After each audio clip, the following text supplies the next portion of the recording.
Hello and welcome again to Money Talks with me, George Pitcher, and a great pleasure as ever to welcome Edmund Shing from BNP Paribas. Edmund, the issue everybody's talking about, of course, is the scandal at Volkswagen and the effect on the motor car market. What's your take on that?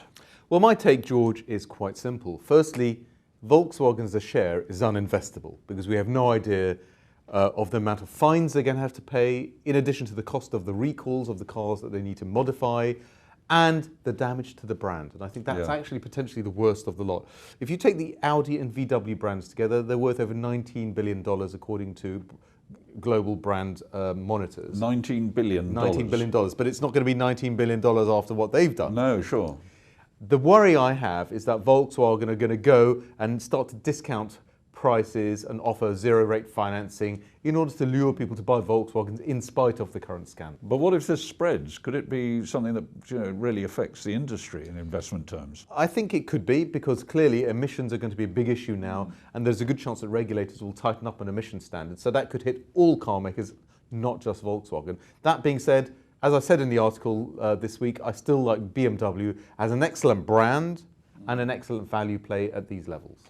And another worrying story is what's happening in China, of course, and it's Glencore, the commodities and mining group there. That's being priced as junk bonds now.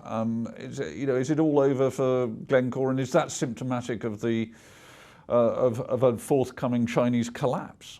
China is definitely in the middle of a slowdown. There's no doubt about that. But to say that China is going to collapse, I think is going too far. But you're right. When you look at Glencore, the mining group, which actually recently received a lot more money from the senior directors, I mean, of the hundreds of millions of dollars, what we have seen is really quite worrying because the share price has simply collapsed. Yeah, absolutely. Suggesting that it's going to go bust. Now, we don't think it's going to go bust. But won't somebody take it out?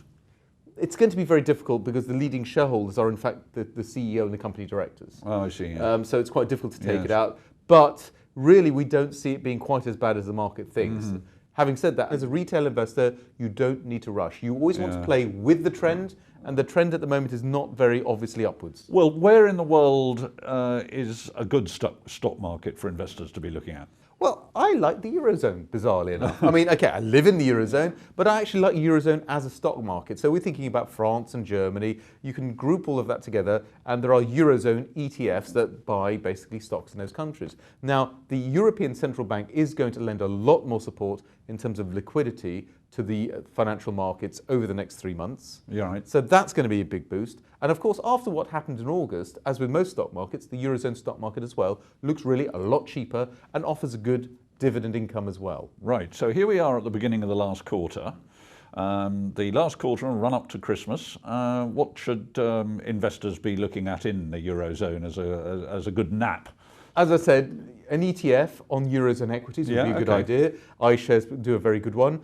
The other idea you could have is to return to one of my UK stock picks of days past on IBT, which was Direct Line Insurance. It's actually done very well since I recommended it, but still offers an outstanding income yield of over 6.4%. You quite like financial services stocks at the moment, don't you? I do. Because of their income potential, is that right? That partly because of the income potential, and also because Direct Line as a brand is doing very well in the insurance market. The Harvey Keitel ads are actually selling very well and pushing the brand forwards quite nicely.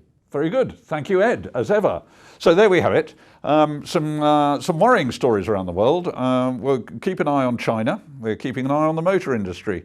But let's bring it on back home to the Eurozone with Ed Shing and look at those financial services stocks, Direct Line Insurance in particular. Thank you for watching Money Talks.